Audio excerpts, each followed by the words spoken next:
ناخذوا la racine donc directement l'écart راح يكون la racine bien le module تاع la matrice des variables centrées pondérées. C'est simple à retenir que la formule.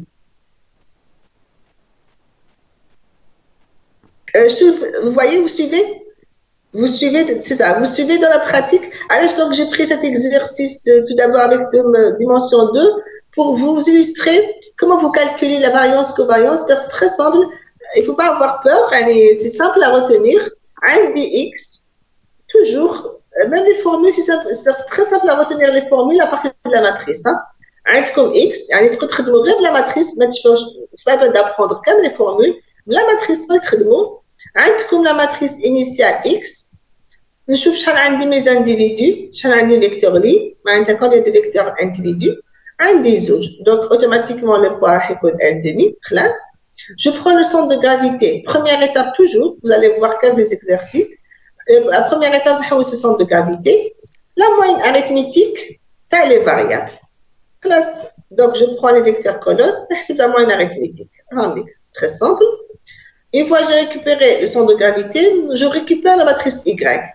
La matrice Y, elle me simplifie très bien la tâche parce qu'il y a la matrice centrée ou comme les formules que je vous ai données, c'était relativement aux données centrées. Donc finalement, on va traiter directement sur la matrice Y.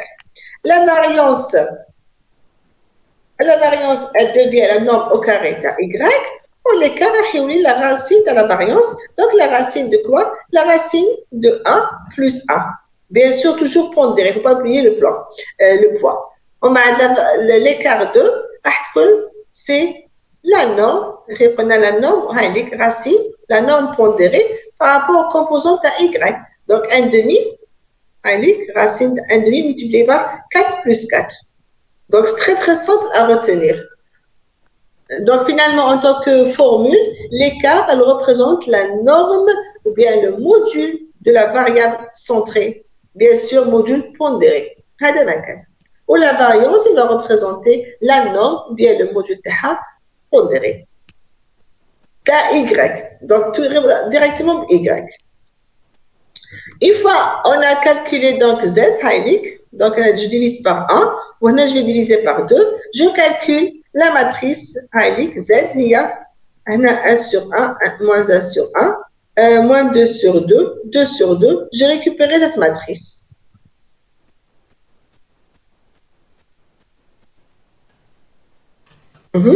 Donc, la variance, c'est le module de Y pondéré. Qu'est-ce que vous remarquez quand on normalise? Quand on normalise, qu'est-ce qu'on remarque? Qu'on la variance de la nouvelle variable, ZA, qu'est-ce qu'on aura? On aura racine, le module, donc racine, 1/2, 1 plus 1 c'est 2, 2 sur 2 c'est 1. On va pour le deuxième vecteur colonne, racine de 1/2, moins 1 au carré plus 1 au carré, c'est 1. Donc vous remarquez les nouvelles variables de norme égale à 1.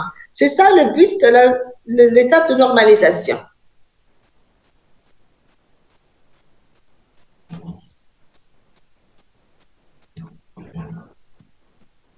Vous suivez?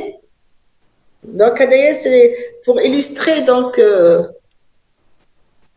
pourquoi on normalise? Nous avons comme les variables, nous avons comme les vecteurs colonnes, donc les variables de norme égale à 1. Donc, ma cache wahda qui va importer donc qui va influencer sur les autres. D'accord? C'est le but de la normalisation. Donc, quand on a deux modules égales 1, ou centré, on a au voisinage, même voisinage. Et donc, on a étudier la liaison, la réduction des variables et tout. L'étude va être plus fiable. D'accord? On va une étude analytique comme ça, aléatoire. Et c'est plus logique parce qu'en général, la comparaison, quel que soit le domaine que vous allez, quel que soit le domaine, la comparaison, les autres dans les mêmes conditions. Alors, je ne peux pas comparer deux concepts, deux choses différentes, ça n'a pas de sens. Je ne sais pas, les conditions d'un ou l'environnement tout à fait différentes à l'autre, l'étude n'aura pas de sens. Par contre, qui connaissent les mêmes conditions, la comparaison a un sens. C'est pour ça, parfois, ça n'a pas de sens de comparer même les conditions d'un étudiant qui est là, avec les conditions d'un autre étudiant qui est là-bas, ou l'enseignant qui est là, ça n'a pas de sens. Les conditions, la comparaison ne coûte toujours que les mêmes conditions. Sinon, l'étude ne touche intéressant. Touche fiable. Très bien. À partir de la matrice Z, centrée réduite, on récupère la matrice d'information, des variables, qui est la matrice de corrélation. Elle se calcule comment? Prenez 1 sur M, TZZ. Donc, tout revient à travailler sur la matrice R. Donc, si on travaille avec la matrice centrée réduite, on va travailler sur R. Si on travaille avec la matrice centrée seulement, problème, un exercice là pour comparer pour la faute, on va travailler sur la matrice V qui est 1 sur 1, 1 sur demi, 1 demi, T, Y.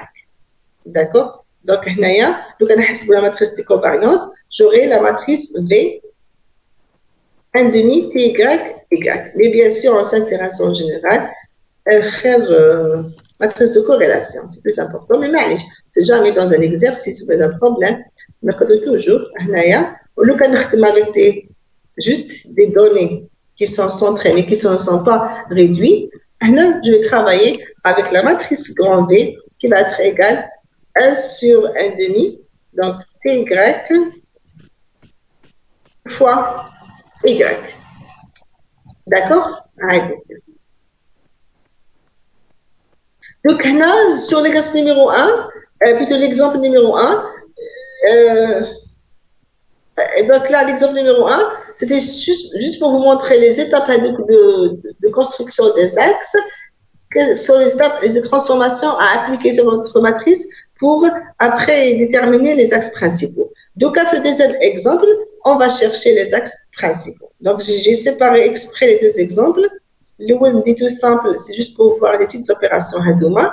Ensuite, on passera à la construction. Donc, qu'est-ce que vous remarquez? La matrice de corrélation, comme toujours sur la diagonale, c'est 1. Les valeurs ont toujours entre moins 1 et 1 en dehors de la diagonale. En module, c'est toujours inférieur à 1. Qu'est-ce que vous remarquez ici? Faites l'exemple. Vous remarquez que R12 égale R21, c'est normal. Le couche symétrique, les calculs, c'est moins 1, ce qui veut dire que les vecteurs Y1 et Y2, les deux variables sont collinéaires et de sens contraire. Collinéaire parce que c'est 1 et de sens contraire, c'est moins 1. Alors, elles sont collinéaires. Donc, l'interprétation qu'il faut donner. Lorsque les variables, elles sont collinéaires, donc, qu'est-ce que ça veut dire? Moins l'autre. Vous remarquez bien? Sur la même ligne, dans le sens contraire. Alors ici, ça veut dire la réduction, c'est ça. L'angle, c'est 180 pi. Ça veut dire quoi? Si on va aller plus loin, bon, on peut juste dire, si on veut aller plus loin et chercher les axes principaux, on peut se restreindre seulement à un axe. On n'aura pas à travailler avec un plan. La matrice 4 dimensions 2. Après l'étude Kamel, la matrice de corrélation, on a écrit la matrice d'information sur les variables. Les deux variables sont collinéaires. Collinéaires sens contraire. Collinéaires sens contraire, collinéaires sens positif. L'essentiel, elles sont collinéaires. Le fait qu'elles soient collinéaires, si je les prends toutes les deux, je vais avoir redondance d'informations. Donc, la meilleure façon de travailler ici, c'est de projeter les données sur un seul axe. Et donc, je vais avoir un sous-espace de dimension égale à 1. Donc, même si je vais aller plus loin, je vais vous demander de calculer les valeurs propres. Une seule qui est plus grande, c'est-à-dire le maximum de l'information est porté par la première variable. Mais ne sera la deuxième. Parce que déjà, les deux variables sont collinéaires. C'est bon, puisqu'elles sont collinéaires, donc on a redondance d'information. C'est suffisant. Un moins égale moins l'autre, ou bien égale 2 fois l'autre, ou bien 3 fois l'autre. L'essentiel, donc, elle est suffisante pour résumer l'information. D'accord? Donc, la matrice de corrélation, elle me donne l'information sur déjà la liaison qui existe entre les variables de Z. Est-ce que c'est clair? Madame, Oui. Madame, quelles sont les informations qui nous donnent la matrice de corrélation? Qui maintenant, vu que égal à moins 1, elle est collinéaire et sens contraire. Ou chez les autres cas? En général, c'est ça. C'est ça le but. C'est la corrélation, c'est la liaison entre les variables. Il y a l'information. C'est tout. Donc, supposons que ce n'était pas un moins 1, c'était notre valeur, un demi, bien 0,5 ou là. Donc, c'est une façon de voir aussi, est-ce qu'il y a une forte corrélation entre les variables 2 à 2, parce qu'on a un arrêt de variables, le degré de l'intensité de la relation, c'est tout.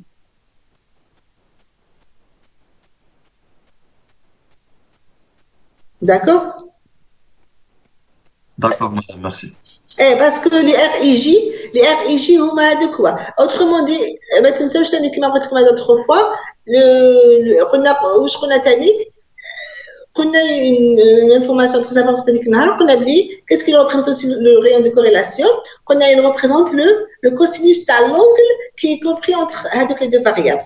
Donc une fois عندك la corrélation mais عندك le cosinus تاع l'angle et donc vous pouvez représenter هذوك les variables. Tiens, très bien. Une autre question. Du moment que خدمنا avec les données sont très réduites, n'est-ce pas? Puisqu'elles sont très réduites, on a la norme dans les variables شحال égale à combien?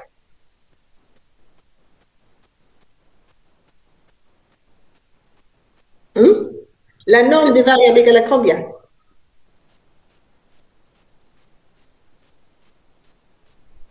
Allô? C'est quoi la norme des variables, madame? La variance. La variance de ça quand t'as Y1 ou t'as Y? T'as la matrice, les variables sont très réduites. Elles sont toutes les deux égales à 1. Égal à 1, très bien. Du moment que les variables, donc tu vois notre idée très intéressante, du moment que toutes les variables ont une variance égale à 1, de norme égale à 1.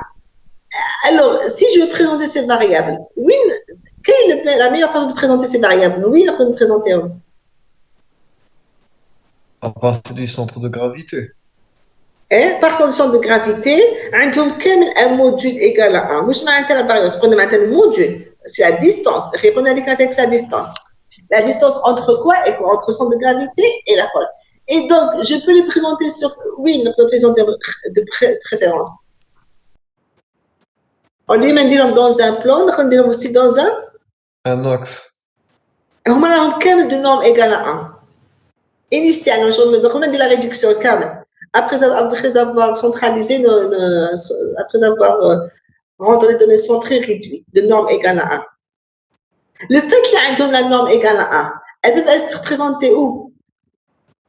Ou bien sûr quoi?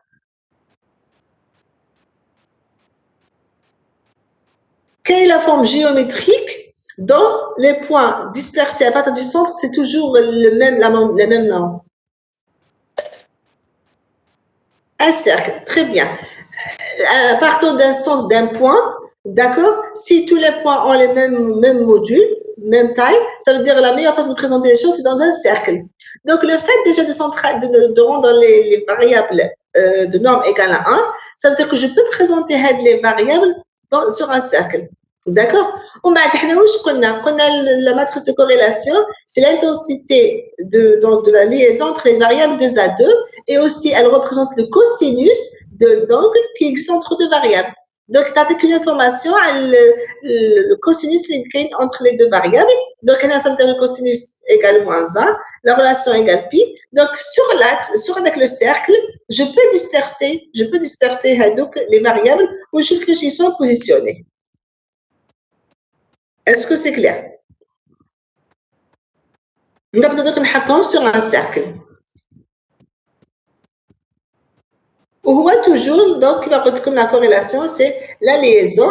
On peut déduire qui connaît les valeurs proches de 0, mais une faible corrélation en général, qui connaît supérieure proche de 1, une forte. D'accord? Ça va me donner des informations dans ce sens-là. C'est l'intensité. L'intensité, c'est l'intensité de la liaison. Le degré, si vous voulez. OK? Vous me suivez, s'il vous plaît?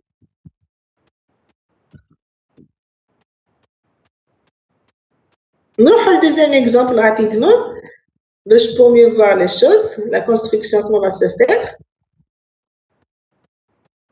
Donc, la représentation, alors, je prends l'exemple 2. Donc là, j'ai pris 2 variables, mais on a pris 3 individus. D'accord? 3 individus, donc automatiquement, le poids va être 1 sur 3. Donc, première étape, c'est centrer et réduire les données. Tout d'abord, on va centrer. On a donc le centre de gravité. On a toujours, c'est la moyenne arithmétique de chaque variable. Donc, c'est pour ça, on l'appelle analyse données multidimensionnelle, c'est-à-dire multidimensionnelle, parce que le fait que les données sont de dimension, bon, normalement énorme, mais le fait de les représenter dans une matrice, c'est tout le travail va se faire sur la matrice. Qui met donc la première variable, donc le centre de gravité, normalement une arithmétique 4 plus 6 plus 8 divisé par 3, c'est 6. La deuxième composante, c'est 4. Je centre les données, ou je prends pour centrer. Donc, il faut apprendre à travailler à partir de la matrice. Hein. Comme ça sera plus simple pour retenir. Puis, je dois vous centrer. De la première variable x, vous lui retranchez la moyenne arithmétique qui est 6. Donc, 4 moins 6, 6 moins 6, 8 moins 6. La deuxième composante, la deuxième variable, nouvelle variable centrée, la première variable initiale x, donc vous retranchez là sa moyenne arithmétique. Sa moyenne arithmétique, c'est 4, donc 5 moins 4, 7 moins 4, 0 moins 4. Et là, je récupère la matrice centrée. D'accord? Alors, on a de préférence travailler avec la matrice centrée réduite. Donc, je ne vais pas récupérer la matrice de variance-covariance. On va directement la matrice de corrélation. Mais moi, quand on a la matrice de corrélation, je termine la matrice Z. La matrice Z, c'est la matrice centrée réduite. Elle se détermine à partir de Y. Qu'est-ce que ça veut dire?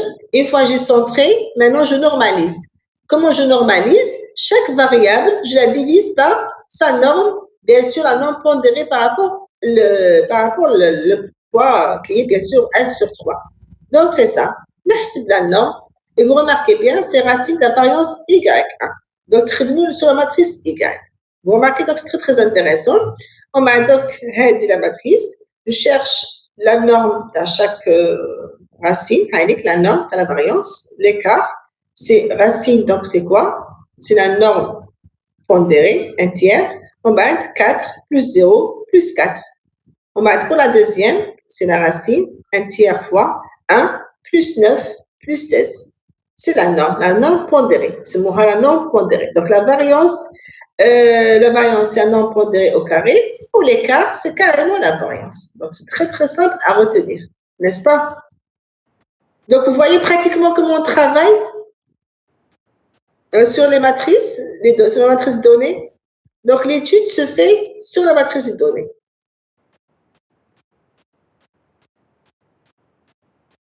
Je divise par l'écart, donc pour récupérer Z, je prends la première variable centrée, je la divise par quoi? Je la divise par son écart type qui représente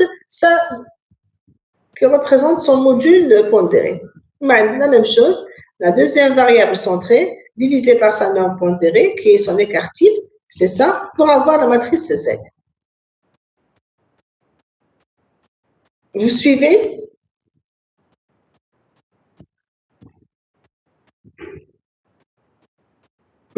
Vous suivez, s'il vous plaît?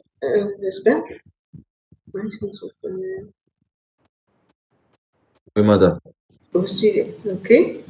Alors, une fois donc on a calculé Z, je calcule la matrice de corrélation. La matrice de corrélation, c'est 1 sur M. Donc, c'est la première étape. Deuxième étape, nous avons la matrice. Donc, la matrice de variance, comme c'est pas grave, mais bien sûr, comme c'est très rare de travailler sur V, nous avons la matrice de corrélation qui est 1 tiers TZ fois Z. Après d'avoir fait les calculs, nous avons la matrice. Et donc, c'est la matrice d'information. Là, par contre, vous remarquez bien, c'est moins 5 sur 2 racines de 13. Donc, une certaine valeur, c'est exactement égal à combien, c'est pas grave, mais après, je vais vous donner la valeur. Très bien. Une fois on a récupéré la matrice d'information, on va projeter. La projection qu'on a, telle sorte à projeter pour déterminer les axes. Prenez le premier, on ne va pas refaire tout le travail avec la fonction projective. Là, je crois qu'on déroule comme théoriquement une fois pour toutes, pour que vous puissiez comprendre le principe. Dans la pratique, on va appliquer directement le résultat qu'on a obtenu. Le résultat qu'on a obtenu, c'était quoi? C'était que le premier axe, il représente quoi? On a le vecteur générateur, tu as le premier axe U, il le représente, donc le vecteur générateur, il représente quoi? Le vecteur propre associé à la plus grande valeur. Le deuxième axe qu'on a, il est généré par le deuxième vecteur, généré par un vecteur propre associé à la deuxième plus grande valeur propre. Donc finalement, qu'est-ce qu'on va faire? Tout d'abord, on va récupérer les valeurs propres, parce que impossible de récupérer un vecteur propre pour une matrice, bien toujours par la valeur propre. La définition de l'algébrilière, qu'est-ce qu'elle dit? Pour une matrice, qu'il y a des valeurs propres. Pour les valeurs propres, pour chaque valeur propre, il y a un vecteur propre. Donc, tout d'abord, je récupère les valeurs propres de la matrice R. Donc,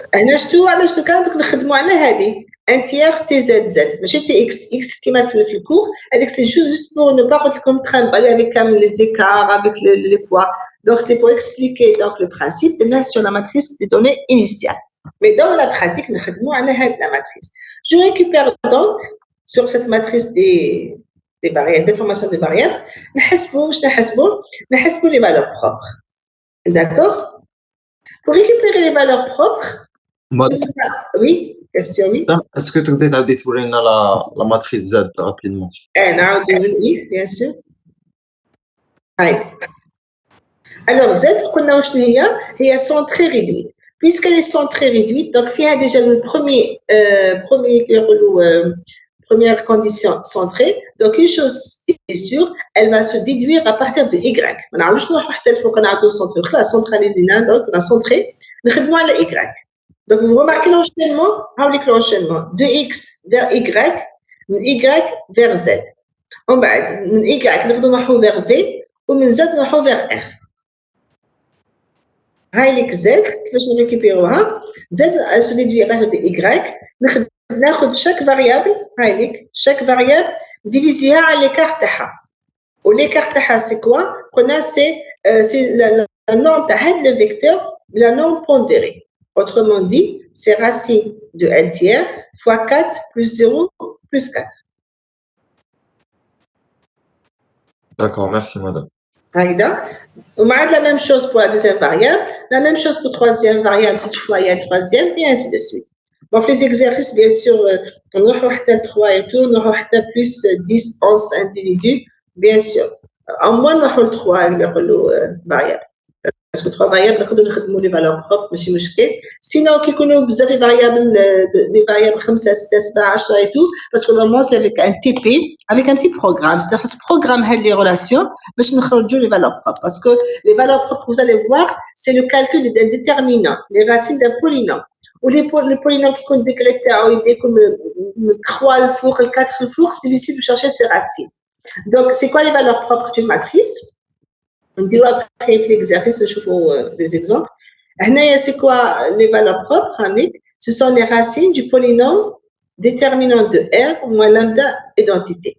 واش معناتها عندي une matrice حوس les valeurs propres il faut résoudre le polynôme l'équation PR de lambda égale à 0 وهذاك PR polynôme caractéristique qui s'appelle n'est que le déterminant de R moins lambda identité. Donc les racines on a les racines, donc ce qui revient à chercher les valeurs de lambda telles que PR lambda égale à 0.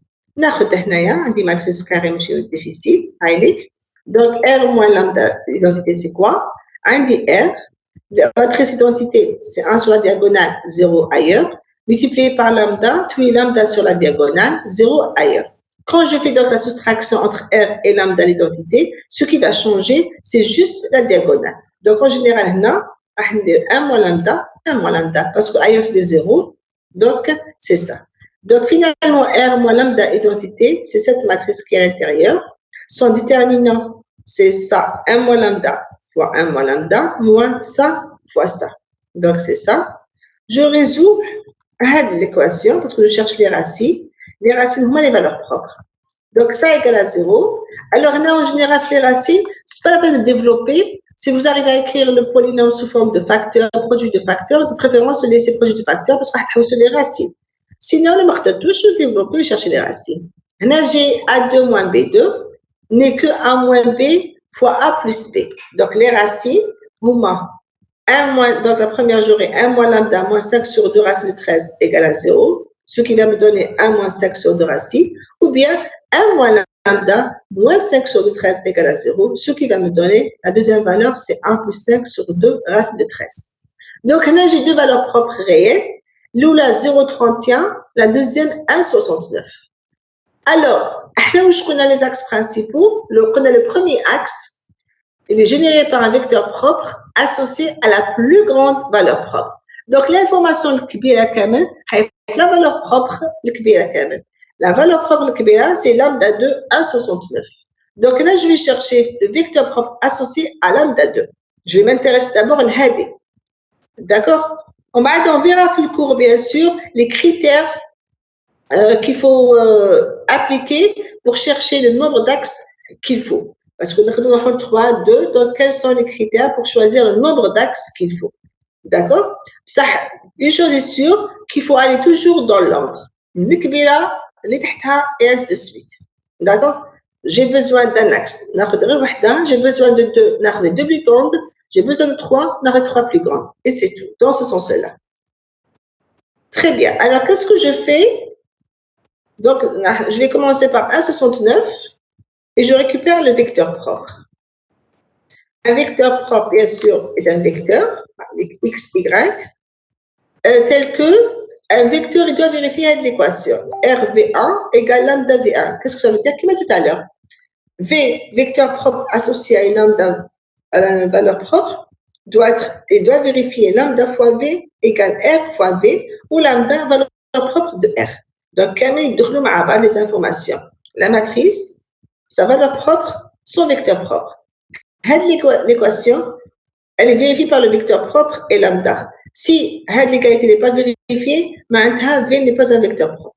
C'est un lambda. D'accord? Donc, elle est une condition nécessaire et suffisante. C'est une relation très, très importante. À partir de là que je vais récupérer V1. Je résous donc cette équation. Matrice fois vecteur est un vecteur. Valeur fois vecteur est un vecteur. Égalité entre deux vecteurs, c'est, je retombe sur ça. Un R, un R, fois XY, égale lambda, l'oula, fois XY. Je fais donc, la première lambda 1. Donc, je les ai récupérés comme exprès. Allez, je commence par la plus grande. 0,69, 1,69. Allez, x moins 1,69, 1,69 pour la deuxième. Et je récupère cette équation. Cette équation, elle me donne y égale moins x. Je résous. Donc, il suffit juste de multiplier la première par moins. Tous les lignes plus, moins c'est 0. Tous les lignes, donc, on a moins plus, qu'est-ce que j'ai? 0,69. Non, la première équation est équivalente à quoi? Elle est équivalente à 0,69y égale moins 0,69x. Ça veut dire qu'elle est équivalente à y égale moins x. La deuxième aussi est équivalente à y moins x. Donc, tout revient à avoir la condition y moins x. C'est suffisant. Alors, ça veut dire quoi? Je remplace dans x la condition de y moins x. Donc, je peux écrire mon vecteur x fois 1 moins 1. Donc, finalement, le vecteur propre est donné par quoi? Généré par 1 moins 1. Madame, le vecteur propre. Alors, qu'est-ce que je vais faire en général? On a que le vecteur propre, le vecteur unitaire de l'axe, il doit être de norme égale à 1. Si le vecteur propre est de norme égale à 1, je le garde tel qu'il est. S'il n'est pas de norme égale à 1, je dois le normaliser. On a les axes principaux sont générés par des vecteurs U et V tels que leur norme égale à 1. On a le 1 et moins 1. Quand je cherche sa norme, c'est combien? En tant que vecteur, monsieur, en tant que vecteur, c'est racine de 1 plus 1, c'est 2. Et de norme n'est pas égal à 1. Donc, le vecteur V que je dois prendre, qui représente le vecteur générateur de l'axe principal, il va être égal à V2 divisé par la norme de V. Donc, vous remarquez que la norme, c'est une technique de rendre la norme, le vecteur égal à 1. C'est-à-dire c'est une technique pour rendre la norme d'un vecteur égale à 1. Il suffit de diviser par sa norme. C'est toujours comme ça. Donc, le vecteur propre, c'est 1 moins 1. Sa norme égale à 2. Donc, je ne vais pas le prendre comme ça, le vecteur générateur, parce que les axes principaux, laissent leur vecteur générateur et que nous de norme égale 1. Donc finalement, l'axe تاعي هو 1 sur racine de 2 et moins 1 sur racine de 2. Est-ce que vous suivez? Donc, nous allons après les exercices. Vous pouvez Oui. reprendre cette exercice. On peut le reprendre, on va dire une pause à 5 minutes, on peut le reprendre après TD. Oui. J'allais vous dire, est-ce que vous pouvez reprendre là de la partie? Tout de suite ou là après celui-là, comme vous voulez. Peut-être après. On dit une pause à 5 minutes à peu près, juste 5 minutes. On peut reprendre Hadaya ou on donne la série d'exercices qui est dans le même contexte parce que j'ai choisi de prendre un exercice exprès sur la détermination des valeurs propres. Comme quelques remarques, quelques idées sur les valeurs propres, les vecteurs propres. Donc, on peut le reprendre juste après. Préparez vos questions. Bon, vous allez vous reposer certainement. D'accord, dans 5 minutes, avec à peu près. Oui, madame. Oui, madame. Dans 5 minutes, on va reprendre ensuite.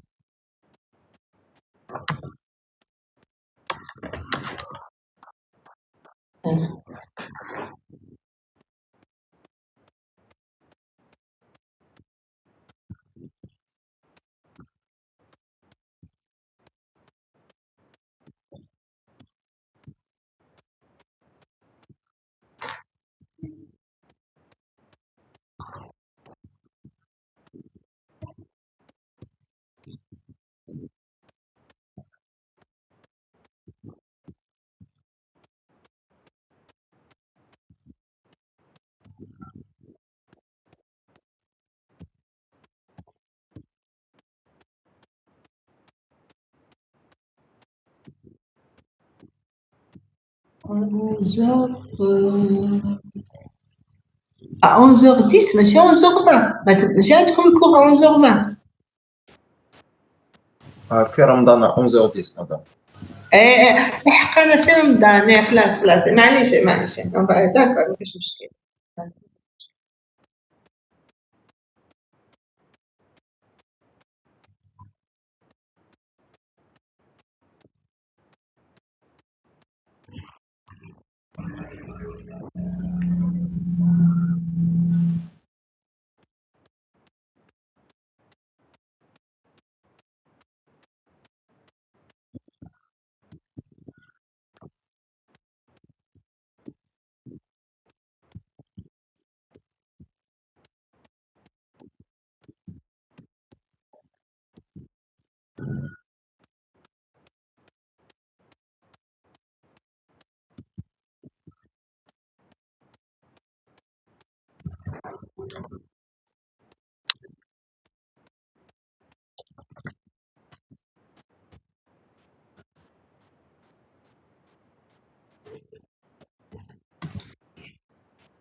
Alors, on reprend s'il vous plaît.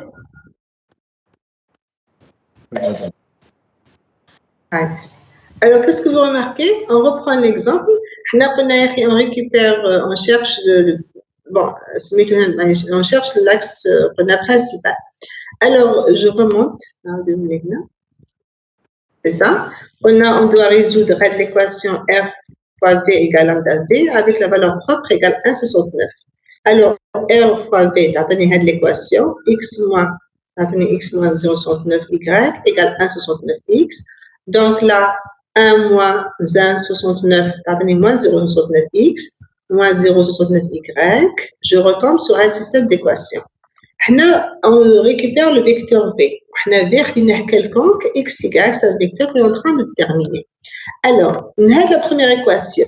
Je retrouve moins 0,69x égale 0,69y. 0,69 et 0,69 se simplifient, il va nous rester y égale moins x. On va nous la deuxième équation. Ça va être la même chose parce qu'on dit c'est la même équation. Finalement, le système est équivalent à la condition y égale moins x. Je remplace l'expression que le vecteur v que je suis en train de chercher. Y égale moins x. Donc, ça veut dire quoi? Je cherche le vecteur propre. En général, un vecteur propre, c'est un vecteur, oui. En général, le vecteur propre, il engendre un sous-espace. Déjà, il engendre un sous-espace. Mais j'ai pris x, y quelconque, n'est-ce pas? Soit v égale x, y, que j'aimerais bien déterminer. Mais comme par hasard, on a y en fonction de x, donc n'importe quelle valeur de x, va donner un vecteur. Mais qu'est-ce que je vais faire? Je vais chercher le générateur de le vecteur. C'est pour ça que je le x en facteur. Et donc, je vais l'écrire V2 sous forme de x fois transposé 1 moins 1.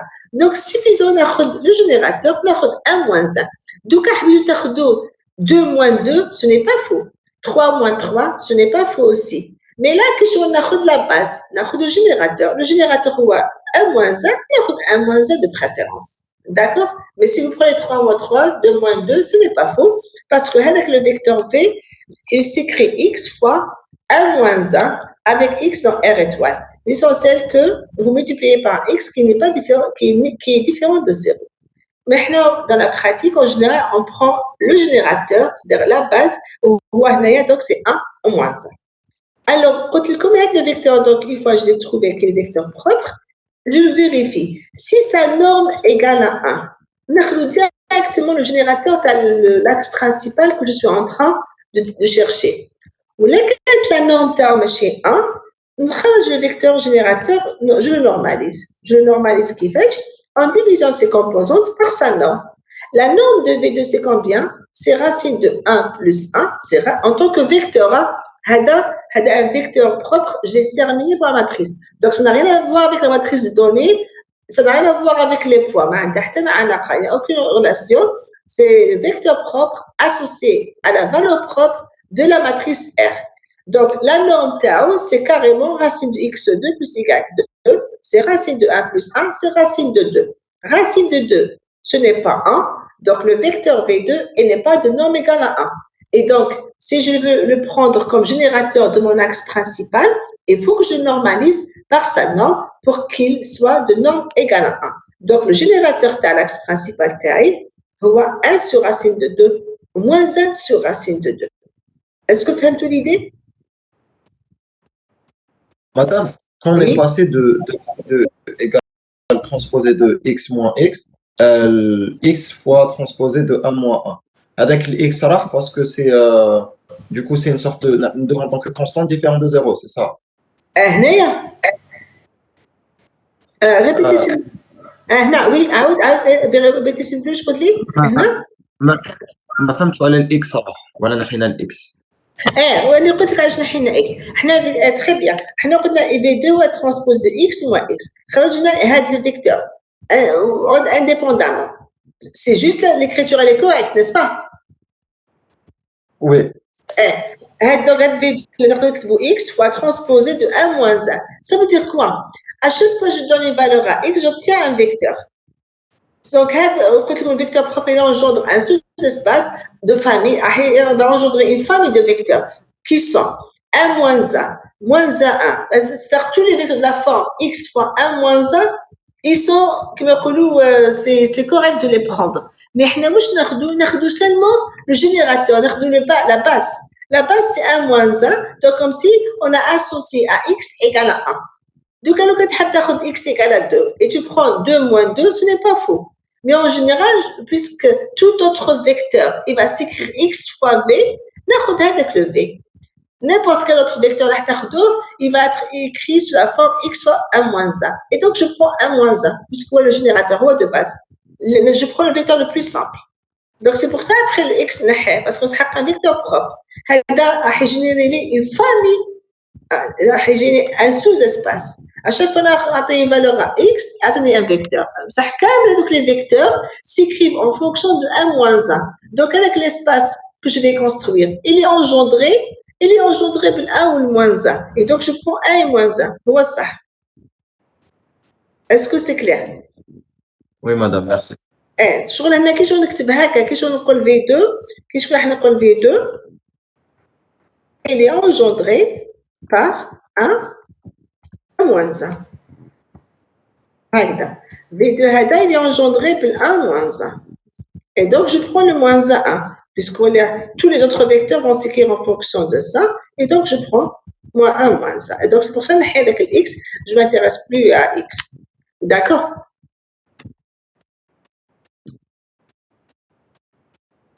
C'est bon? Alors, pour les autres, s'il vous plaît, vous nous suivez? Très bien. Les autres, s'il vous plaît, vous nous suivez? Vous êtes présents là? Vous êtes connectés mais absents? Non, vous êtes connectés et présents. N'est-ce pas? Oui, très bien. Bon, et quand même, le taux d'absence est élevé. Je ne sais pas ce que dans tous les modules, la analyse donnée.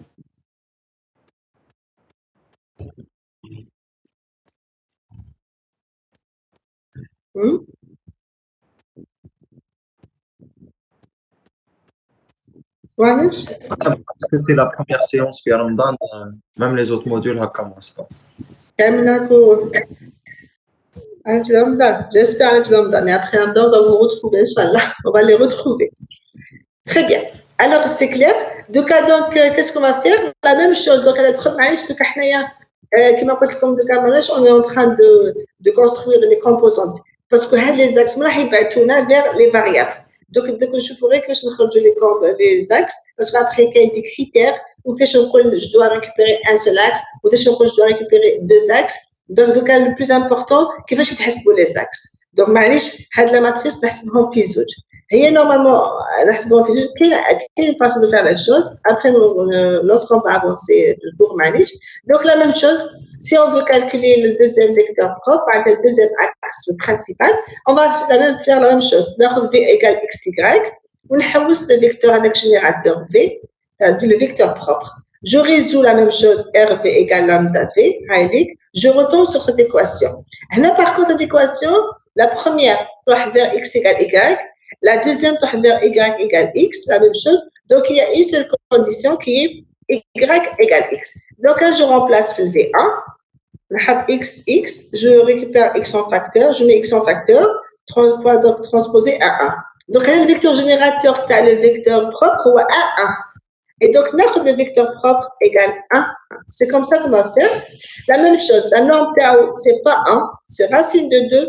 Donc, le générateur, tu as l'axe principal, ou le vecteur propre normalisé par sa norme. Et donc, ça va être 1 sur racine de 2, 1 sur racine de 2.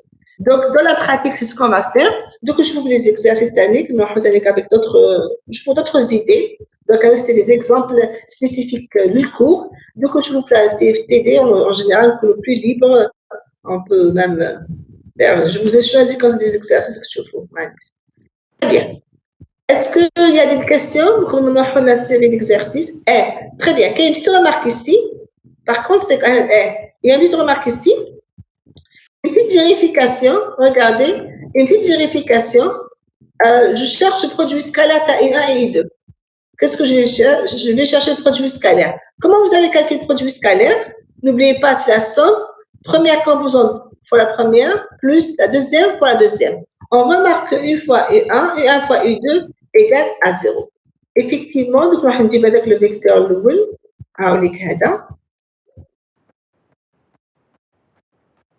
le vecteur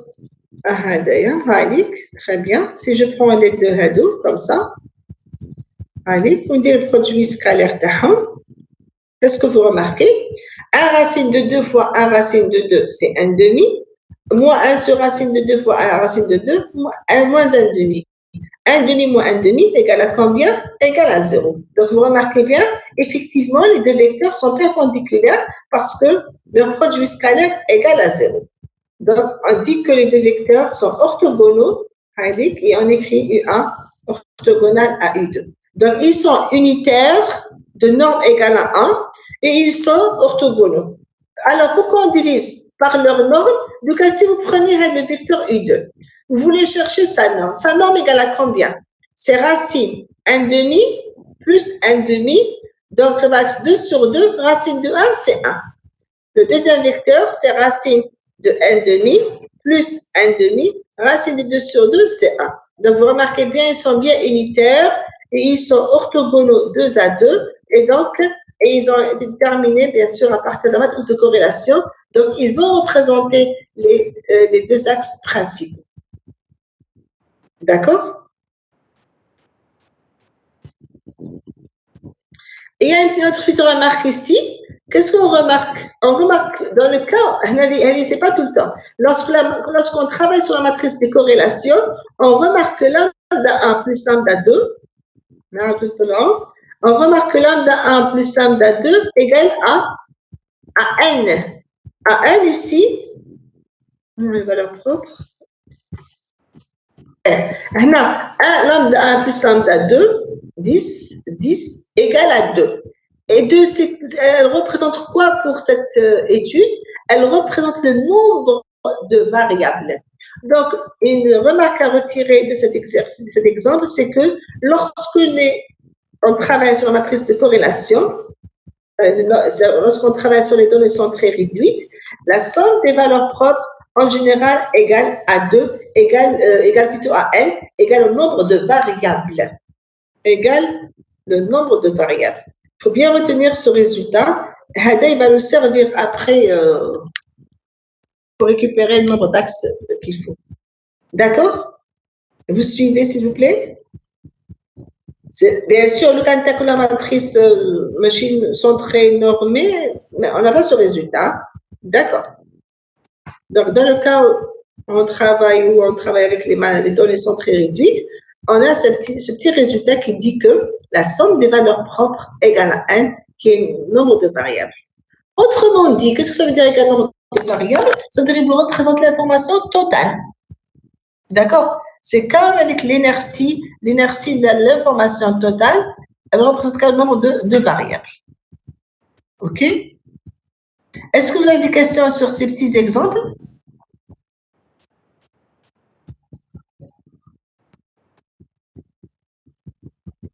Donc, c'est pour ça qu'on rentre dans les exemples. On passe directement à la récupération et à la termination des axes. Donc, les valeurs propres, les axes, les variables, les nouvelles variables, les composantes principales et ainsi de suite. Mais c'est pour ça qu'on trouve tout à l'heure avec la partie théorique, il fallait la passer parce que les TD, ça n'a pas de sens. Mais juste pour comprendre d'où sort le résultat de l'axe est terminé par le vecteur propre associé à la plus grande valeur propre. C'est pour ça que j'étais obligée de passer par des projections et tout, mais je te fous de près. Alors, je fous de la chez vous. Si vous avez des questions, vous les préparez. Très bien. S'il n'y a pas de questions, on passe à la série d'exercices. Bon, maintenant, je dis quand même, mais revoyez votre cours et préparez les questions du cours pour la prochaine fois. OK?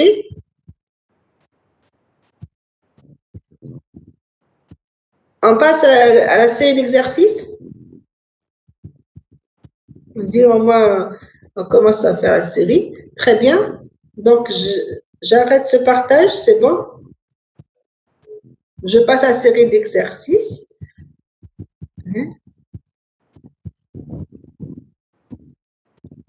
D'accord.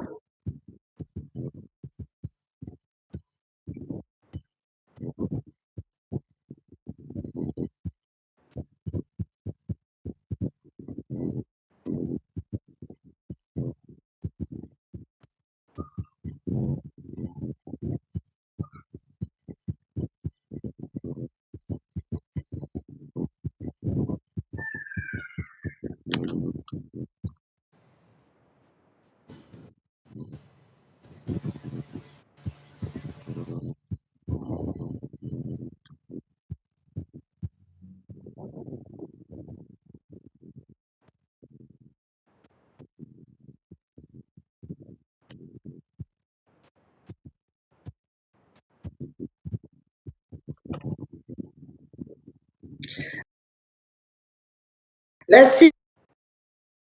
Est-ce que vous avez essayé de faire la série d'exercices? Oui, madame. Ah, très bien. Très bien. Alors, je vous le premier exercice. Alors, le premier exercice, c'était, bon, j'ai donné exprès d'un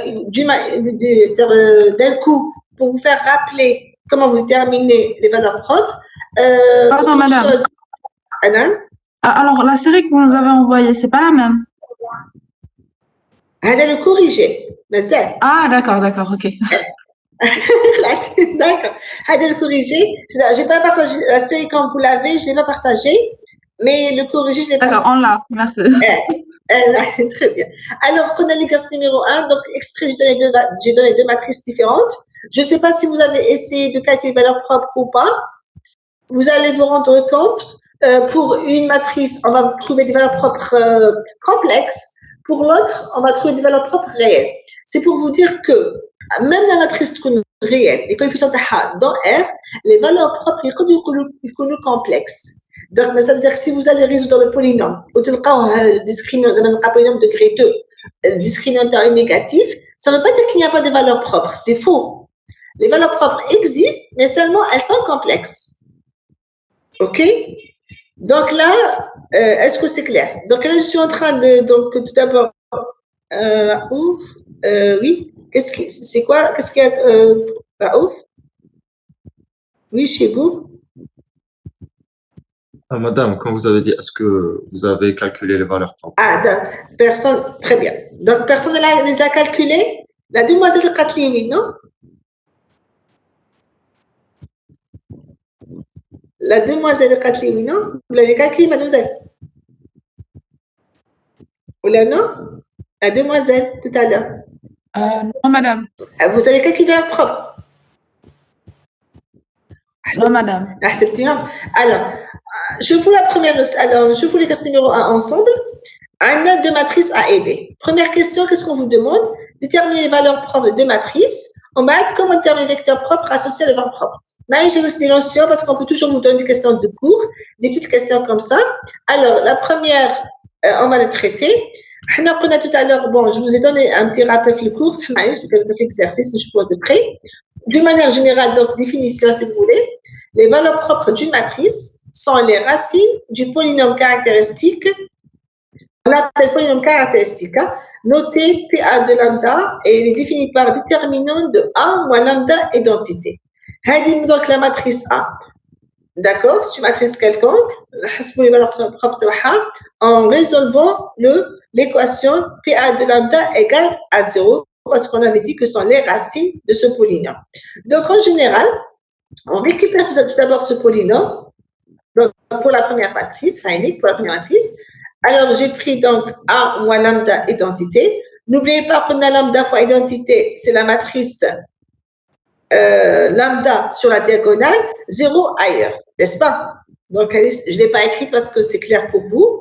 Donc, A moins lambda identité, qu'est-ce qu'on va avoir? La matrice A, vous l'avez, n'est-ce pas? La matrice A, copier. La matrice A, c'est ça. Donc, pour la première matrice, on a ça. N'est-ce pas? C'est la première matrice. Donc, A moins lambda identité, donc ce qui va changer, c'est juste la diagonale. Ailleurs, rien ne va changer parce que ce sera moins 0, moins 0. Très bien. Donc, tout on vient calculer ce polynôme, ce déterminant. On va développer. N'oubliez pas pour le développement, j'espère que vous n'avez pas oublié, l'alternance du signe. Plus, moins, plus. C'est-à-dire quoi? C'est-à-dire en général, je mets un plus, on va dire le signe moins, un plus, moins, plus, alternativement. Donc, plus, moins lambda, donc c'est moins lambda. J'élimine la ligne, la colonne, il y aura le déterminant, 5 moins lambda, 3, 3, 5 moins lambda. D'accord? Un petit rappel parce que bon, quand il y a des étudiants qui ont oublié, c'est pas grave, comme c'est un TD, on essaie de revoir les choses. Donc, on élimine la ligne avec le coefficient. D'accord? On élimine la ligne, la colonne avec le coefficient. D'accord? Donc, moins lambda, il vous reste ça. La même chose, donc plus, moins 2. On peut développer selon les lignes comme ça, ou là sur les colonnes comme ça. On va être moins 2, l'alternance du signe, il ne faut pas l'oublier, moins 2. Qu'est-ce qu'on fait? On élimine la ligne et on élimine la colonne, bien sûr, on a toujours la même colonne, la colonne. Parce qu'on a la colonne de l'oula. Donc, il vous reste 2 moins 2, 3, 5 moins lambda. Plus, moins, plus. Donc, plus 2, j'élimine la ligne avec 2 et la colonne Tao. Donc, il y aura 2, 2, 5 moins lambda, 3. D'accord? En développant, on trouve, donc, n'oubliez pas, c'est dans ce sens, 5 moins lambda fois 5 moins lambda, moins. Il ne faut pas oublier le moins. Toujours les étudiants, ils se mettent le moins 3 fois 3. On va être moins 2. Madame, Oui? le résultat serait le même si on a décalé les colonnes au lieu des lignes. Donc, les transformations, maintenant, ces transformations, le déterminant, il faut multiplier par moins 1 puissance à le déterminant ne change pas si on fait des transformations. Le déterminant sera multiplié par moins 1 puissance S. S représente le nombre de permutations. Est-ce que peut-être une fois, donc ce sera multiplié par moins 1, peut-être on a permuté entre deux colonnes, colonne et colonne, c'est colonne à colonne, ça fait moins 1 puissance 2. D'accord? Donc, il y a avec la prise en charge, en considération plutôt, tu as le signe moins. OK? D'accord. D'accord, parce que le déterminant, mais tu sais, quand tu veux dire une ligne, une ligne. Bon, avec le moins, si tu veux dire une autre ligne, le moins 1 au carré, c'est 2, donc le résultat est le même. Ça va être une permutation, une transformation. Il faut pas oublier de multiplier par le moins 5. Bon, du moment qu'il s'agit puisqu'on cherche pas le déterminant dans le sens du matrice, on cherche surtout parce qu'il dépend d'un paramètre ou un lambda. D'accord, donc il faut faire attention. Il faut faire attention. Quand vous faites des combinaisons et tout, linéaires sur les lignes, sur les colonnes, il faut faire attention. Le signe, il te le signe. La valeur, il te mais le signe, il te mais هنا ما تنساوش بلي كاين هنا كاين un paramètre déjà. D'accord, معليش. OK. Mais le calcul de manière générale des déterminants, si on fait des combinaisons, des permutations entre lignes et colonnes, il faut prendre en considération le nombre de permutations effectuées sur la matrice. C'est le résultat qu'il faut retenir, ok? Alors, le développement peut se faire selon les lignes et bien sûr les colonnes. Ça veut dire quoi? Ça veut dire que autrement. C'est juste un petit rappel. Comme ça, je développe comme ça. Les colonnes. Ok? Donc, là, c'est l'autre façon de voir les choses. Très bien. C'est comme le but, le calcul déterminant. Donc, je vais vous garder directement qui est très simple et qui me traite toujours de donner les colonnes, ça n'a pas de sens. Parce que le but, c'est pas le calcul déterminant, le but, c'est de récupérer le plus caractéristique, de récupérer les valeurs propres. Je dis souvent, je comme des matrices compliquées, parce que le calcul déterminant. OK? Parce que le but, c'est le calcul déterminant. Est-ce que c'est clair?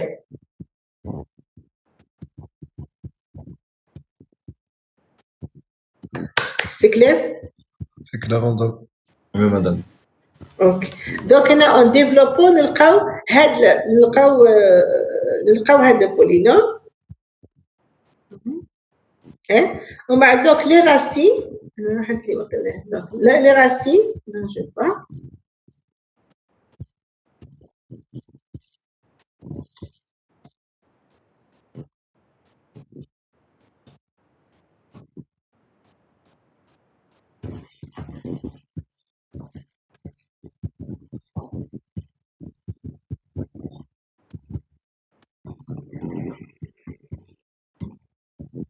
عليك. En développant, on trouve هذا polynôme, on trouve égal lambda moins 2 fois moins lambda au carré plus 8 lambda plus 8 lambda. هذه باش نلقاو les calculs تاعنا. Donc qu'est-ce qu'on va faire? نحاول نشوف les racines de ce polynôme. Donc, vous remarquez bien que c'est un polynôme de degré 3. Il faut l'écrire sous forme d'un produit de facteurs. Donc, c'est pour ça que je lambda moins 2 facteurs. Lambda est une racine, 2 est une racine. Ou c'est un polynôme de degré 2. Le discriminant c'est 64 moins 32. Donc, le cas positif. Le cas lambda 2, le cas lambda 3.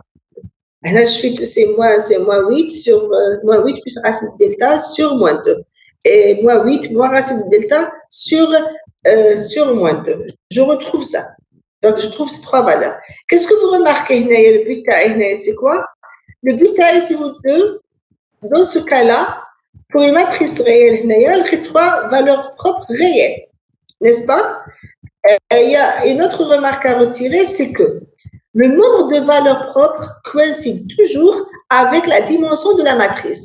Donc, là, quand tu as une matrice de corrélation FIHA dimension 3 ou tu le 2, ça veut dire qu'il y a un problème. Ou là, les dimensions 2 ou tu le 1, ça veut dire qu'il y a un problème. OK? Donc, le premier résultat est le suivant.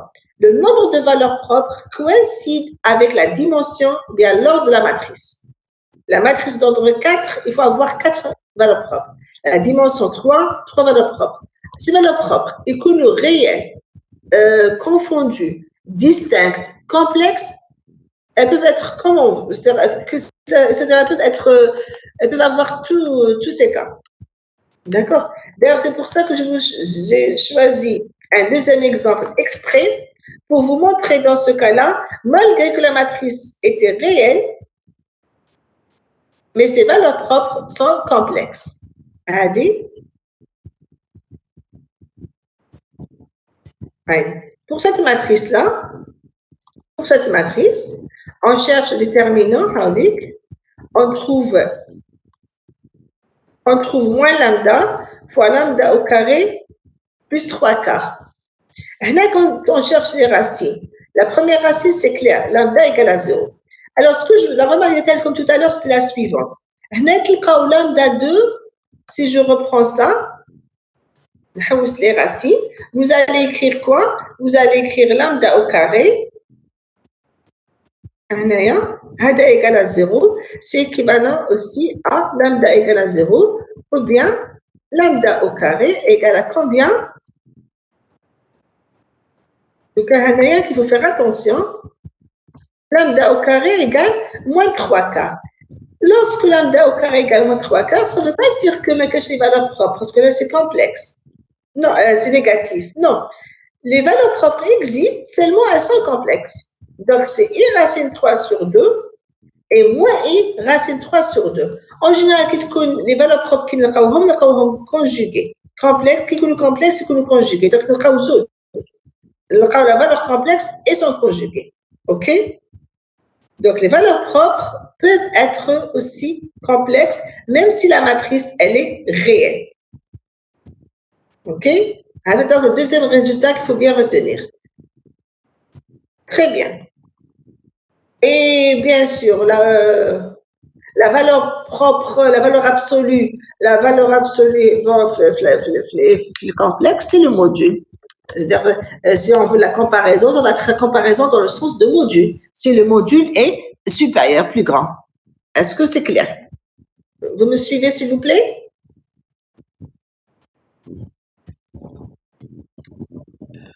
Oui, madame. Parce que c'est important, très bien. Alors, en tout cas, un vecteur propre, c'est juste une définition qu'il faut bien retenir aussi. C'est-à-dire, si on vous donne un vecteur, on a tout comme une matrice, on peut ce que V est un vecteur propre, par exemple, de cette matrice, il doit vérifier cette égalité. Tout vecteur propre ne vérifiant pas cette égalité, il ne s'agit pas d'un vecteur propre. Donc, on a la définition exprès, mais c'est juste pour vous donner un petit rappel.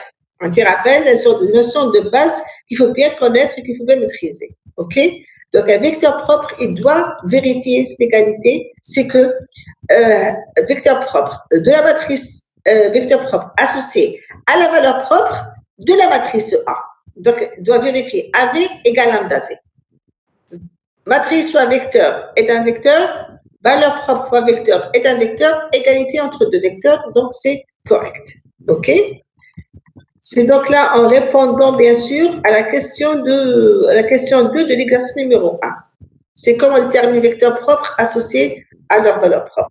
On ne vous demande pas ici de les calculer parce que ce n'est pas ça notre but, mais il faut quand même connaître comment calculer. Maintenant, les matrices de données, les vecteurs propres, ce n'est pas la peine parce qu'on n'est pas en train de discuter, d'étudier les valeurs des données. Très bien. Question numéro 2. Alors là, j'aimerais bien que vous me donnez la réponse, s'il vous plaît. Comme donc une matrice, réfléchissez. Je vous donne quelques minutes, il faut réfléchir. Parce que ça n'a pas de sens si je vous donne le corriger, je vous parachute le corriger, ça n'a pas de sens. Il faut quand même essayer de travailler. Alors, la question qui se pose est la suivante. Une matrice de données, Y, sa matrice de dispersion, donne l'expression de Y. C'est-à-dire qu'est-ce qu'on veut dire par matrice de dispersion? Normalement, par la question suivante, vous pouvez déduire qu'est-ce que ça veut dire de matrice de dispersion. Parce qu'on vous demande après de calculer le centre de gravité de la matrice Y. Donc, à partir de ces questions-là, qu'est-ce que vous pouvez dire comme réponse, vous donnez comme réponse? Allez, réfléchissez. Madame, c'est la matrice de covariance. Est-ce que c'est la matrice de covariance? Matrice de dispersion, matrice de covariance. Est-ce que matrice de variance, covariance, elle va me donner une information sur quoi?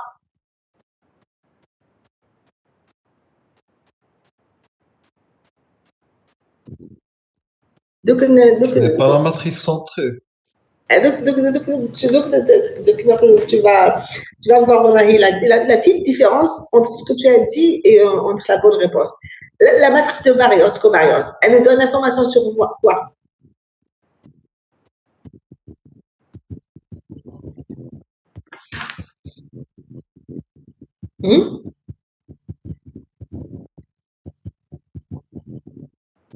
Alors, واش قلنا variance, qu'est-ce qu'elle représente?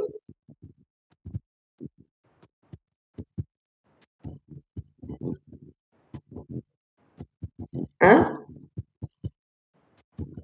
Regardez, pour les variables, les variables عندكم غير de liaison. Les écarts, pas les écarts, mais plutôt mais je ne m'en les écarts. Matrice de variance, matrice de liaison. Machine la matrice de liaison, c'est ça, avec ça. Donc, variance, très bien. Variance, je vous prends les variables qui sont de liaison. Matrice variance, covariance, matrice de corrélation. Donc, les liaisons entre les variables, les variances, covariance, les corrélations. Donc, finalement, elles sont liées à quoi? Elles sont liées aux variables, aux liaisons des variables, ok, entre les variables.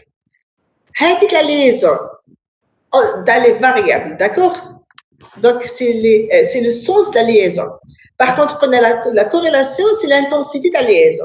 Il faut bien retenir. Dans la variance-covariance, on a le sens de la liaison, ou la corrélation plutôt, c'est l'intensité de la liaison. C'est les deux choses qu'il faut bien retenir. D'accord? Comme deux mesures de liaison pour les variables qui sont les variances ou bien covariance, parce que variance, c'est lorsqu'il s'agit de la même, c'est la covariance d'une variable avec elle-même. Donc, comme la covariance ou comme la corrélation. La covariance, on a le sens de la liaison, ou la corrélation, on a l'intensité. Donc, pour les mains. Par contre, la matrice de dispersion. Le mot disperser, disperser, c'est le positionnement. Le positionnement, tu as les points. Et donc, on n'est pas en train de chercher la liaison, mais en train de chercher le positionnement des points. Donc, quelle est la matrice qui va nous représenter le positionnement des points?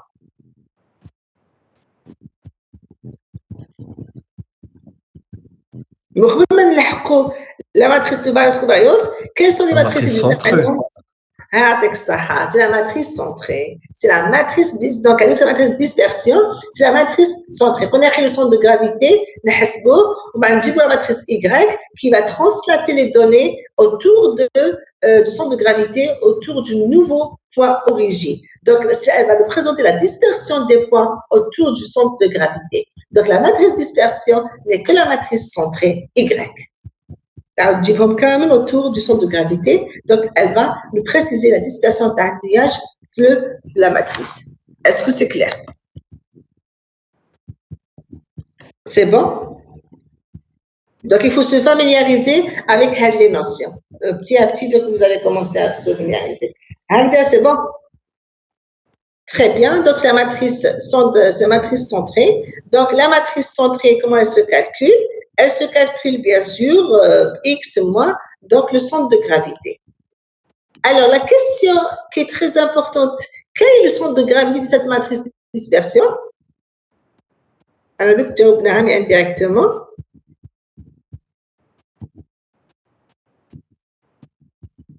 علاش on fait la translation s'il vous plaît?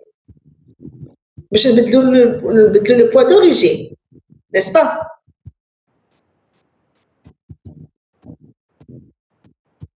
Allô? Allô, oui? Vous pouvez répéter la question, madame.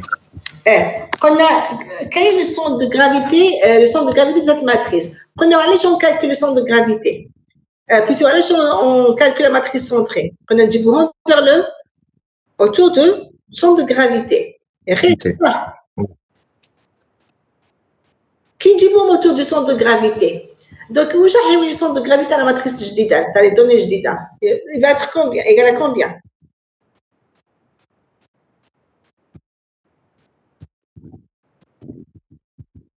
Autrement dit, initialement, les données sont données dans un plan, Rn. Qui dit le centre de gravité? Où je m'indique le centre de gravité? On les a translatés. Qui translate dans notre espace? Qui est avec l'espace d'A?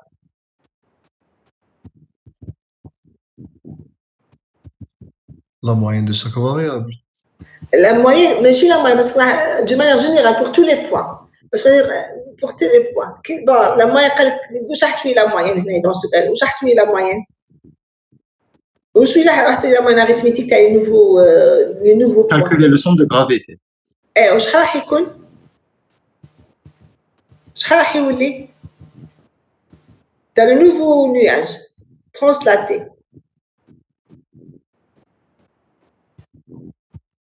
Initialement, dans un espace, le point de centre de gravité est égal à combien?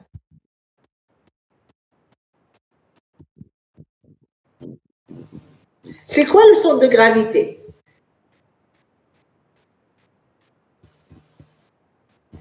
Ah, madame, c'est la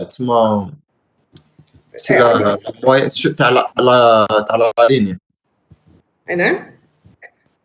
C'est X1, on a la moyenne arithmétique les individus, c'est ça? C'est ça, très bien. Donc, qui dit bon vers le centre de gravité. Donc, chaque nouvelle variable, tu as qui t'as le nouveau centre de gravité, il y combien?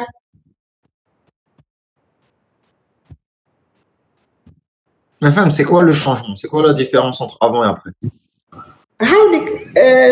Niboucha Rostom. Elle a répondu Niboucha Rostom. Je la moyenne jdida, c'est 0. Pourquoi, madame? Pourquoi? Parce que initialement les xi, les x1, x2, les variables. Très bien. Alors, tu as translaté la matrice dispersion c'est quoi? X moins la moyenne, x1 moins la moyenne, x2 moins la moyenne, x3 moins la moyenne, ainsi de suite, n'est-ce pas? Oui, madame.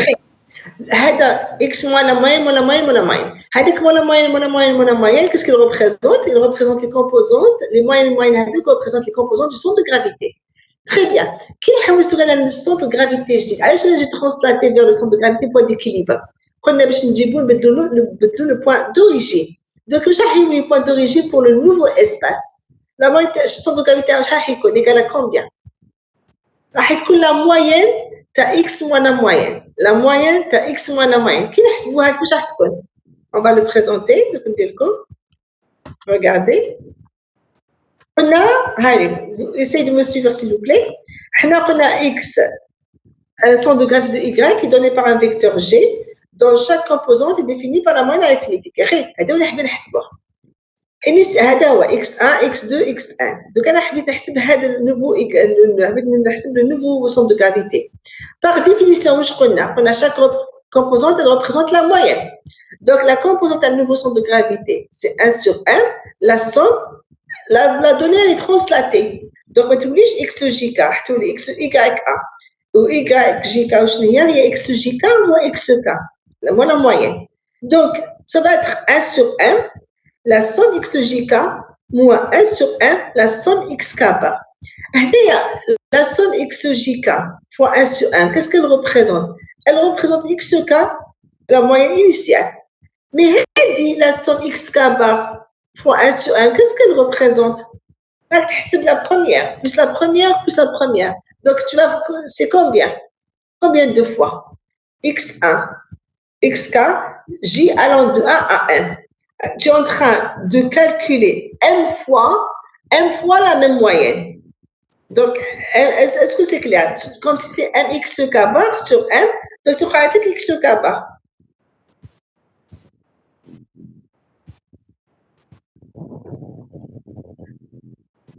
Est-ce que vous suivez? Oui. Il faut bien comprendre بالعقل هنا قلنا le centre de gravité سميه جديد x', J'. هيدا سميه J'.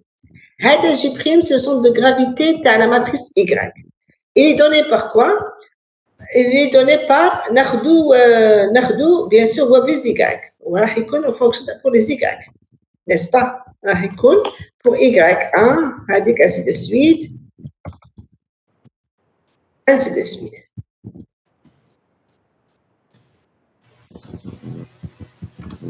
Pour les calculer, ça fait que récupérer le centre de gravité avec le point, tu reviens à chercher la composante à chaque vecteur. Y1 bar, bien sûr par Y1 bar, la moyenne. Donc, c'est la moyenne. OK? Mais je vais Y1 bar. Par définition, c'est quoi? C'est la moyenne arithmétique.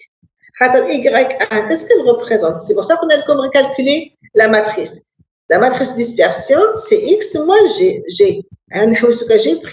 C'est x moins g. Donc, c'est xjk moins xk qui est la moyenne de la première variable.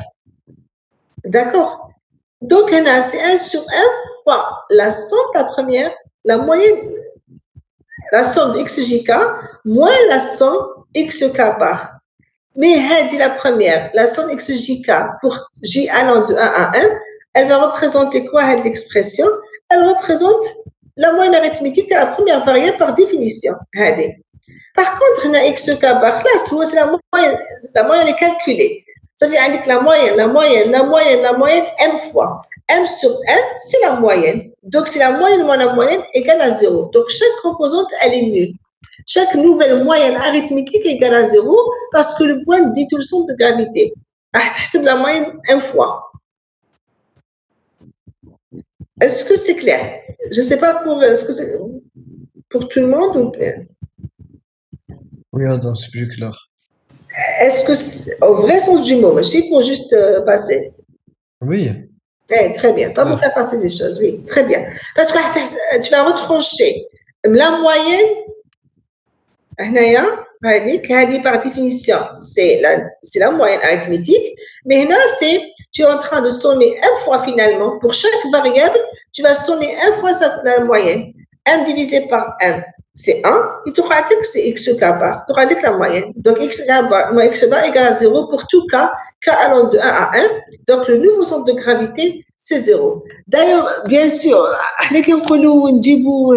d'ailleurs, on translate vers le centre de gravité, on le dit d'une manière indirecte, on oublie le nouveau point origine, c'est le centre de gravité. Puisque le nouveau point origine ou le centre de gravité, c'est-à-dire le centre de gravité, avec le nouveau espace, c'est 0. D'accord?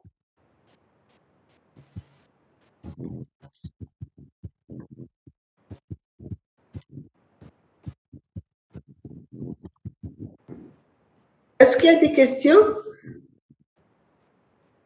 On a vraiment développé en détail le calcul. Bon, est-ce que c'est clair, s'il vous plaît? Hein? Pour les autres, s'il vous plaît. Il n'y a que trois ou quatre qui sont en train de me répondre. S'il vous plaît, pour les autres. J'aimerais bien donc qu'il y ait une interaction, s'il vous plaît, avec les autres, avec tout le monde. Je ne sais pas, Linda, Yussi, Hadi, Mabouti, Yussi, yes. OK?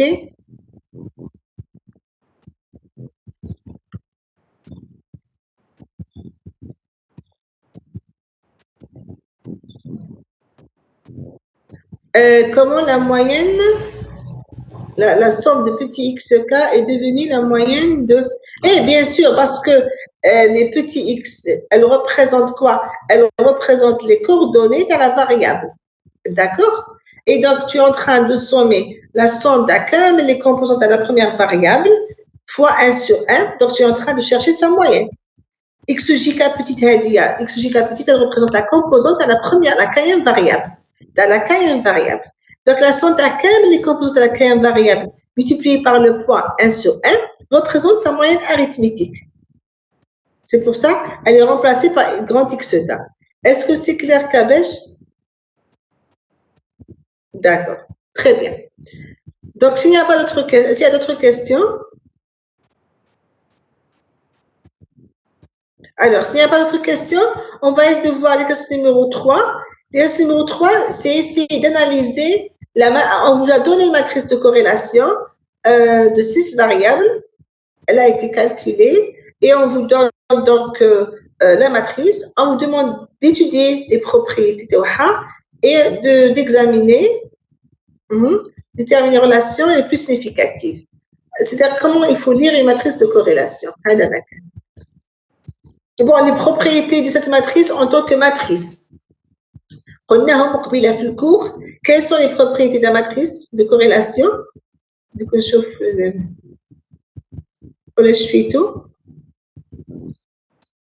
première question, on vous demande quelles sont les propriétés de cette matrice en tant que matrice. Elle est symétrique et sa diagonale est égale à 1. C'est ça, très bien. Elle est symétrique, sur la diagonale, c'est toujours 1. Donc, c'est toujours 1, c'est des résultats à retenir. Elle est symétrique, symétrique, non. Toujours on positionne les variables là, les mêmes variables là, parce qu'elles mesurent l'intensité de la liaison entre les variables. Donc, elles sont les mêmes variables. Donc, Andina est une matrice de corrélation, elle est toujours carrée. Par contre, les autres matrices, Z et Y, elles ne sont pas carrées. Donc, première propriété, elle est toujours carrée. Où je mets un carré, donc là, je n'ai pas mis parce qu'on a dit le Mahabat. Là, je n'ai pas exprès. Donc, elle est toujours carrée. Qu'est-ce que ça veut dire carré? Carré, le nombre de lignes égale au nombre de colonnes, toujours. Par contre, la matrice Y, la matrice Z, la matrice centrée réduite, non. Par contre, la matrice de covariance, la matrice de corrélation, elles sont toujours carrées. D'ailleurs, parce que tout simplement, en général, on calcule le déterminant d'une matrice carrée. On ne cherche pas le déterminant d'une matrice non carrée. C'est clair? Très bien. Elle est toujours symétrique. C'est le deuxième résultat, toujours symétrique. Et troisième remarque aussi, que toujours sur la diagonale, des 1 sur la diagonale toujours. Donc, là, en tant que matrice, quelles sont ses propriétés? Elle a ces propriétés-là. Donc, on a toujours une matrice carrée. De dimension combien? Et donc, il ne faut pas oublier, la dimension Taha, elle coïncide avec quoi? Tout à l'heure, avec Saha. Parce que tout à l'heure, on a fait l'exemple qu'on a deux variables, qu'on a la somme des variables de matrice centrée réduite égale à n, le nombre de variables. Donc, elle est toujours carrée et donc dimension toujours, donc dimension égale le nombre de variables. Donc, il faut toujours avoir ça en tête. Donc, égale toujours le nombre de variables, mais pas le nombre d'individus. Très bien. Quoi encore? Et bien sûr, sans oublier qu'elle représente la matrice d'information, la matrice de donc les propriétés. Donc, on a 4 propriétés fondamentales. Donc, D1 sur la diagonale. Et n'oubliez pas, il s'agit d'une matrice d'information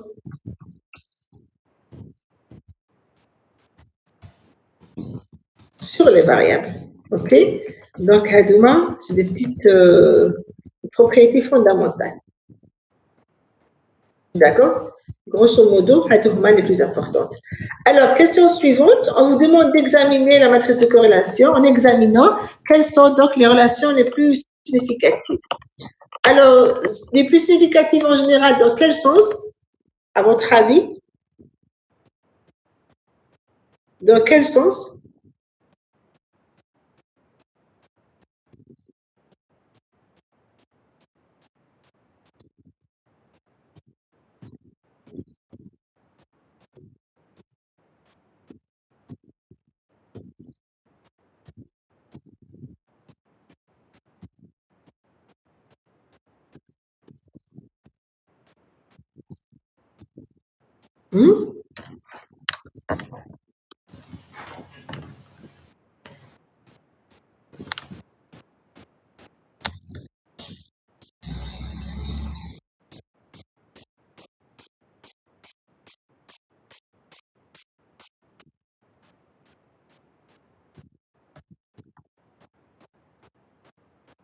Donc, la valeur absolue est la plus grande.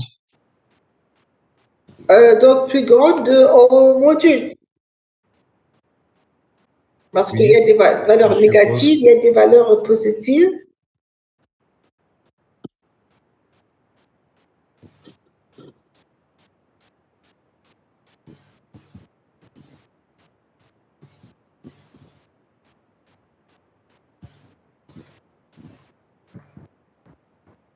Donc, pour les valeurs, donc en général, une forte corrélation, parce qu'on dit d'une forte corrélation, bien une faible corrélation, selon bien sûr la valeur de R. D'accord? Donc, en valeur absolue, elles doivent être supérieures, plus grandes. Comme on l'a remarqué tout à l'heure en cours, si on vous demande, est-ce que c'est possible de présenter les variables graphiquement, les résultats graphiquement?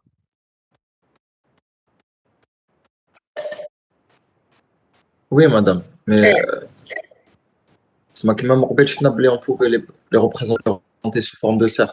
C'est ça. Donc, très bien. C'est toute forme, bien sûr, on peut les représenter sous forme.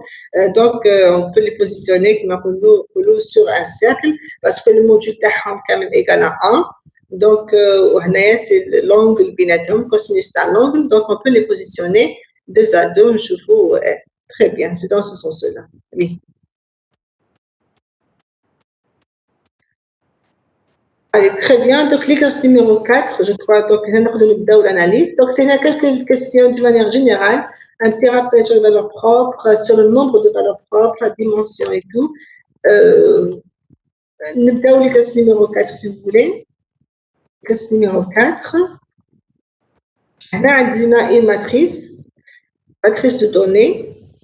Elle est de type, par exemple, j'ai mis dans la transposée parce que juste, je vais donc, on dit 7 individus, on dit 2 variables. Donc, j'ai 2 variables observées sur 7 individus. Donc, j'ai mis transposer exprès, parce que juste pour ne pas écrire cette ligne.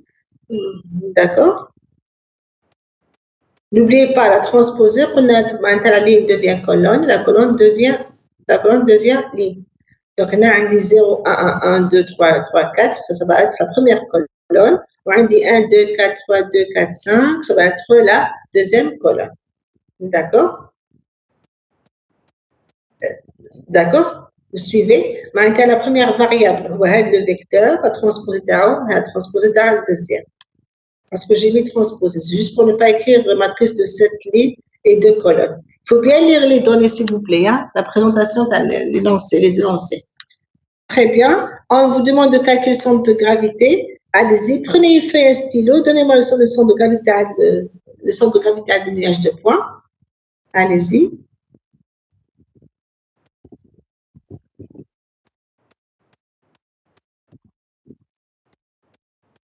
نبداو هو l'exercice نخدموا شويه مع ديك allez-y.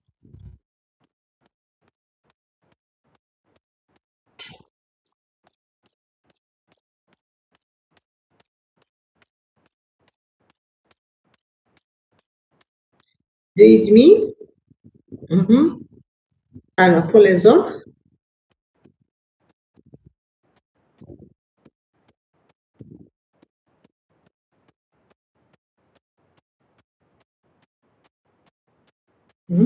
Pour les autres, s'il vous plaît.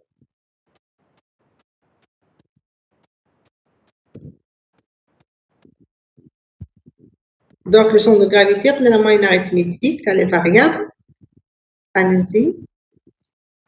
Vous trouvez combien pour les autres?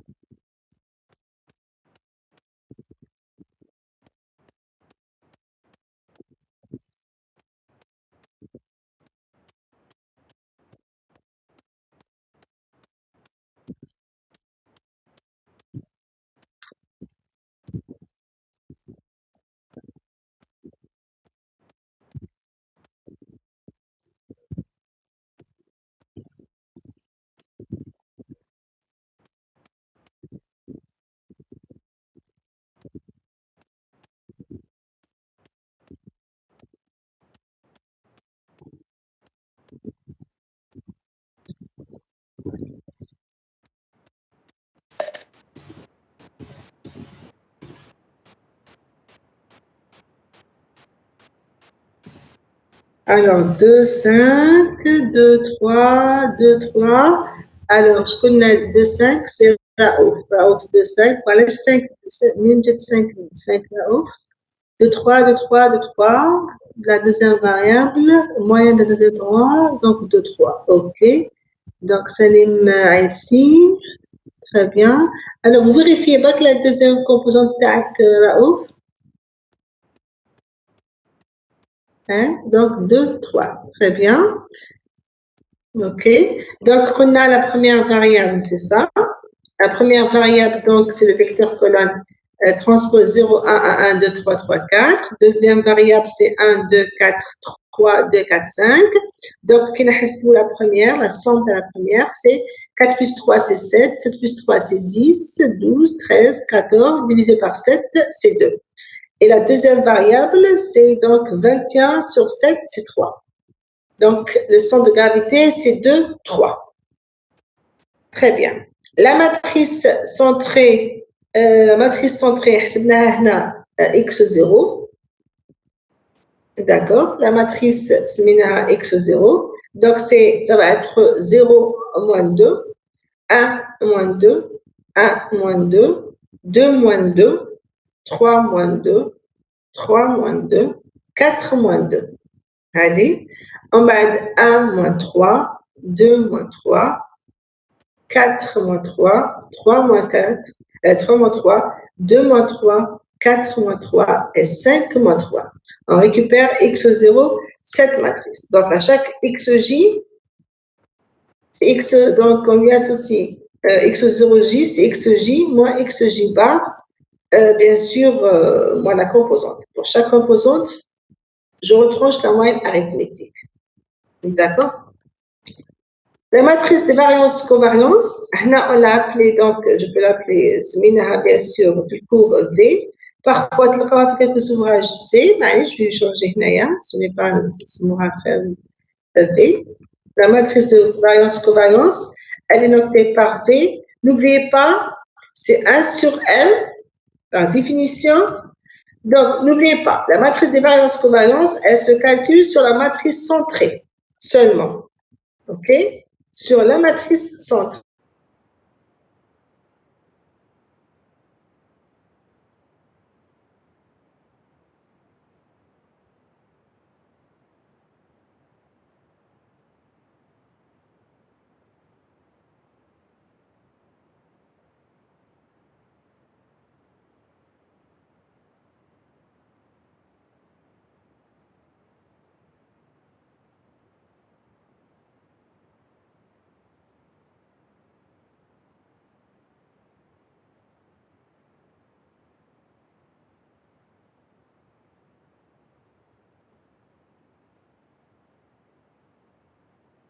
quand même.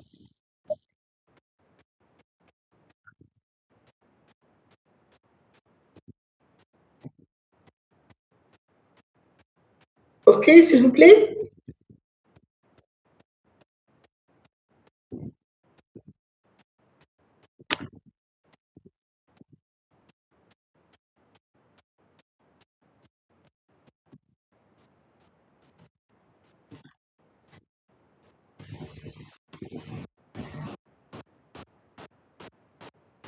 Allô?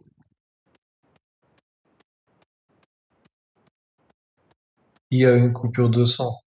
Ah, et maintenant? Et maintenant? Vous Je m'entendez? vous entends maintenant. Ah, vous m'entendez, classe? Oui. Ah, très bien. Écoute.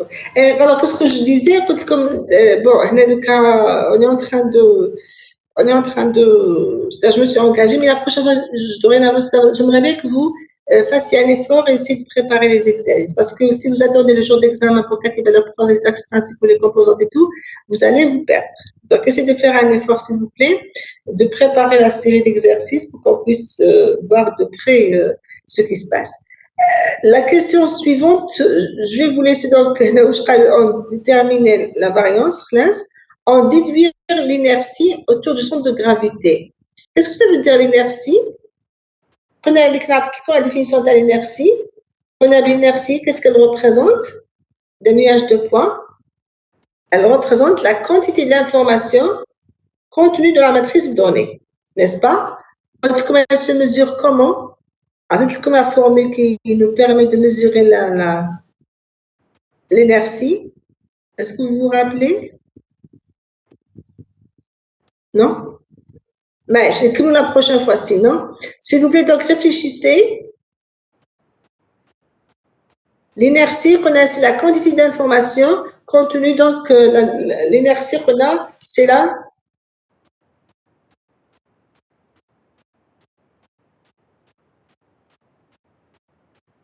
Personne ne se souvient de la définition? C'est simple, c'est très simple. C'est la quantité d'informations contenue dans la matrice des données. C'est la quantité d'informations. Et elle se calcule comment?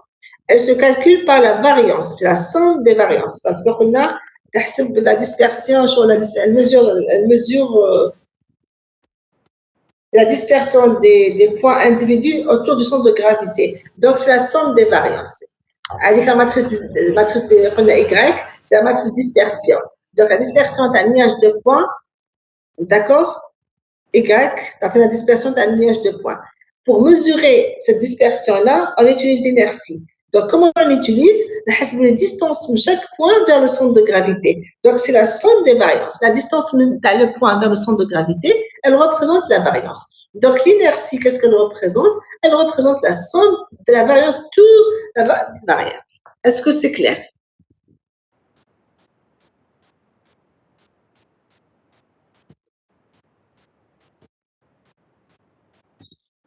Un point individu en général,